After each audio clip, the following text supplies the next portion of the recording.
Good morning everyone, welcome back at B B V N online classes. आज फिर अपन बात करते हैं बिजनेस स्टडीज की। अपना टॉपिक चल रहा था second chapter forms of business organization, और in previous class we have discussed the forms of business organization के अंदर अपन ने जब बात करी थी तब अपन ने बात करी थी कि भाई फॉर्म्स ऑफ बिजनेस ऑर्गेनाइजेशन है उसको अपन ने तीन पार्ट में डिवाइड किया था। कौन कौन सा था? Private sector enterprises, public sector और जॉइंट सेक्टर। एक बार फटाफट अपन गो थ्रू करते हैं कि private sector enterprises are those enterprises which are managed, controlled or by individual privately individuals. ठीक है, प्राइवेट सेक्टर इंटरप्राइजेस क्या थे? Private sector enterprises are those enterprises which are managed, controlled by the private individuals. और अपन ने public sector enterprises की जब बात करी थी तो अपन ने कहा था कि public sector enterprises are those enterprises which are managed and controlled by the central और स्टेट गवर्नमेंट। ठीक है, जॉइंट सेक्टर इंटरप्राइजेस की जब बात करी थी तब अपन ने बात करी थी कि joint sector enterprises are those enterprises which are managed and controlled और owned by jointly private sector और public sector is called joint sector enterprises। Discussion हुआ था अपना। फिर अपन ने बात करी थी कि भैया अपन प्राइवेट सेक्टर जो है फर्स्ट जो अपना था प्राइवेट सेक्टर इंटरप्राइजेस, अब अपन उसको थोड़ा सा डीपली डिस्कस कर लेते हैं। प्राइवेट सेक्टर इंटरप्राइजेस को फिर से अपन ने 5 पार्ट में डिवाइड किया था। कितने पार्ट में डिवाइड किया था? 5 पार्ट में। कौन कौन सा था?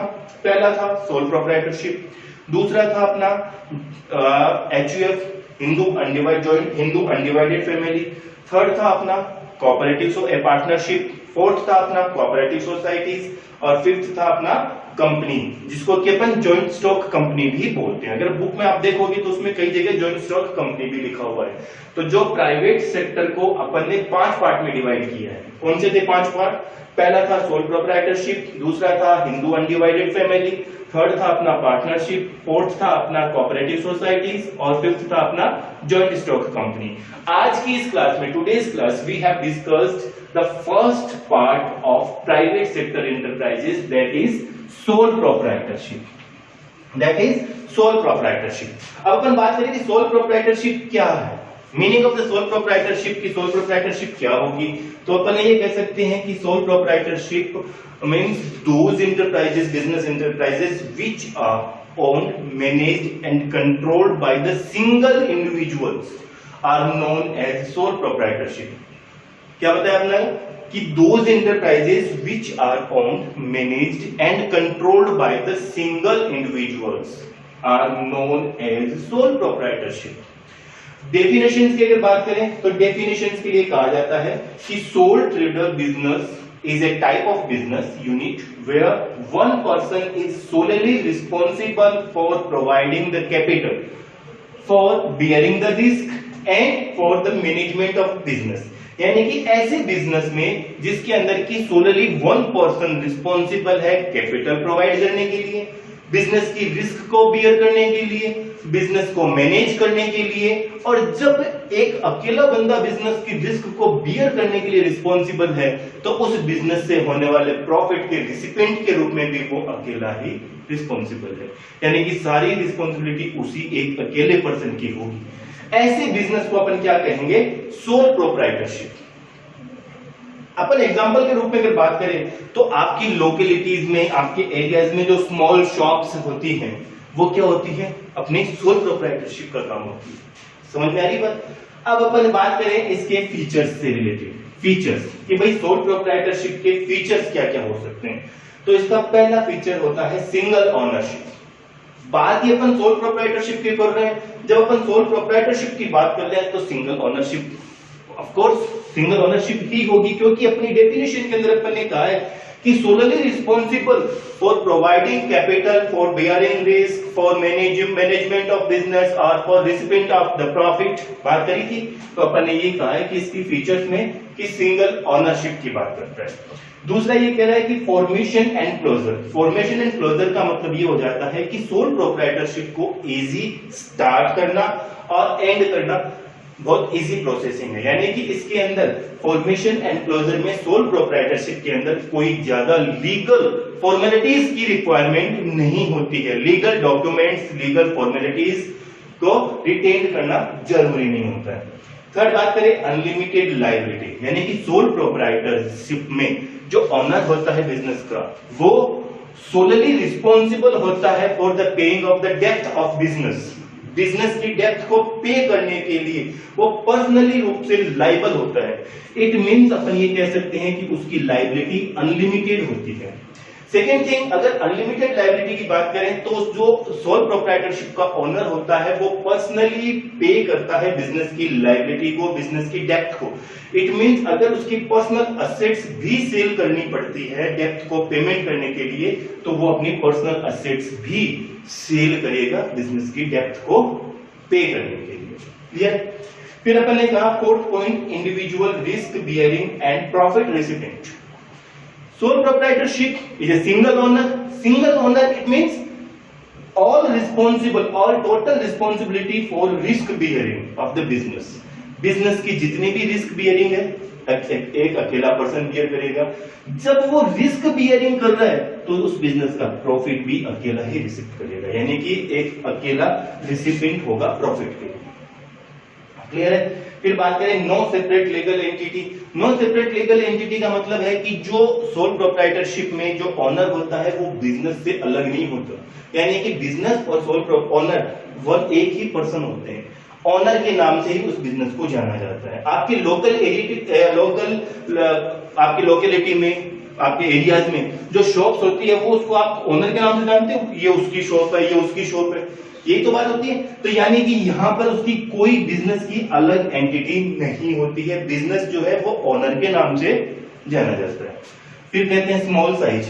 अब सोल प्रोप्राइटरशिप है, एक अकेला बंदा काम कर रहा है तो वो जो बिजनेस कर रहा है वो स्मॉल लेवल पर कर रहा है। स्मॉल लेवल पर करने का मतलब है कि उसके पास जितनी कैपिटल है उसने उतनी कैपिटल इन्वेस्टेड कर दी।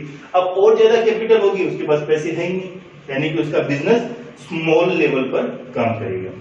फीचर्स की बात करी, साथ में अपन मेरिट्स की भी बात कर लेते हैं।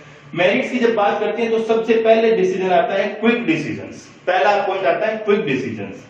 क्विक डिसीजंस का मतलब कि सोल प्रोप्राइटरशिप में एक अकेला बंदा सोलली रिस्पॉन्सिबल है मैनेजमेंट के लिए, यानी कि सारे डिसीजन उसी को लेने होते हैं। जब सारे डिसीजन एक अकेले पर्सन को लेने होते हैं तो उसको किसी से डिस्कशन करने की जरूरत नहीं होती है, वो सारे डिसीजन एम्प्लॉय कर सकता है अपने आप से।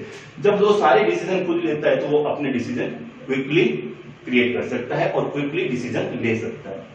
कॉन्फिडेंशियलिटी, कॉन्फिडेंशियलिटी की बात करी गई है तो इसमें यह भी कहा गया है कि भाई एक अकेला पर्सन है, सारे डिसीजंस वो खुद लेता है, सारे डिसीजंस वो अपने आप लेगा, तो वो अपने डिसीजन किसी से शेयर तो नहीं करेगा।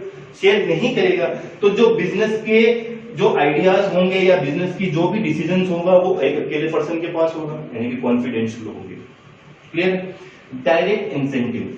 डायरेक्ट इंसेंटिव का मतलब ये हो जाता है यहाँ पर कि जो बिजनेस से रिलेटेड जितने भी प्रॉफिट्स होंगे, जितनी भी रेवेन्यू होगी, जितनी भी इनकम होगी वो डायरेक्टली उस पर्सन को मिलेगी जो बिजनेस का ओनर होगा।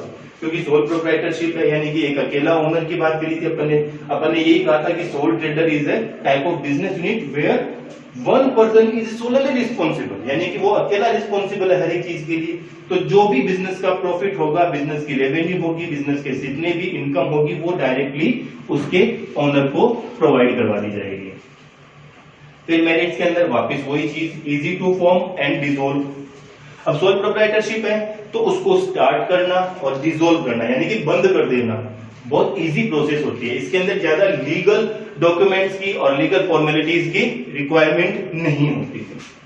डीमेरिट्स की बात करी तो डीमेरिट्स के अंदर पहला पॉइंट अपना था लिमिटेड रिसोर्सेज। पहला पॉइंट अपना कौन सा है? Limited resources. लिमिटेड रिसोर्सेज की जब बात करें तो एक अकेले पर्सन के पास में जितने अवेलेबल रिसोर्सेज होते हैं उतना तो उसने उस बिजनेस में इन्वेस्ट कर दिया, यानी कि लिमिटेड रिसोर्सेज के अंदर अपन बात करें तो अपन फाइनेंस की बात करते हैं, कैपिटल की बात करते हैं।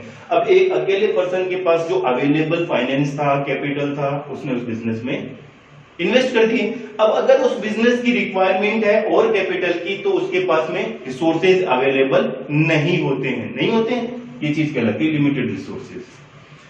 Limited life of A business, second point आता है। बिजनेस की जो लाइफ है वो भी लिमिटेड होती है क्योंकि सोलली पर्सन रिस्पॉन्सिबल है। अब अगर वो जो पर्सन है बिजनेस का ओनर है सोल प्रोप्राइटरशिप का, अगर इन केस वो बीमार हो जाता है या डेथ हो जाती है तो उस केस में उस बिजनेस को कैरी कौन करेगा? नहीं कर सकते, यानी कि बिजनेस की लाइफ लिमिटेड है।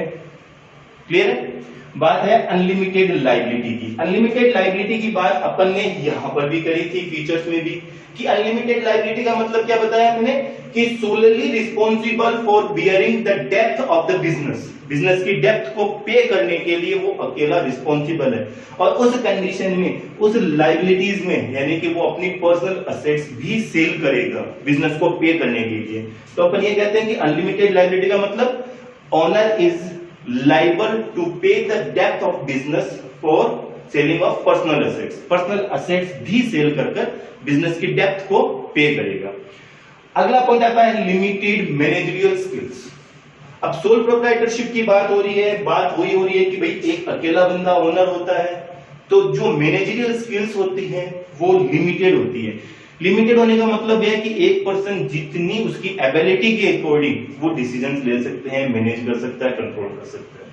ठीक है, अगला जो टॉपिक अपना होगा वो होगा उसके अंदर HUF का, यानी कि हिंदू अनडिवाइडेड फैमिली का। तो आज की अपनी इस क्लास में अपन ने प्राइवेट सेक्टर के फॉर्म्स के अंदर पहला टॉपिक कंप्लीट किया। कौन सा था? सोल प्रोप्राइटरशिप का। अपनी जो नेक्स्ट क्लास होगी उस क्लास में अपन बात करेंगे हिंदू अनडिवाइडेड फैमिली के बारे में। Thank you.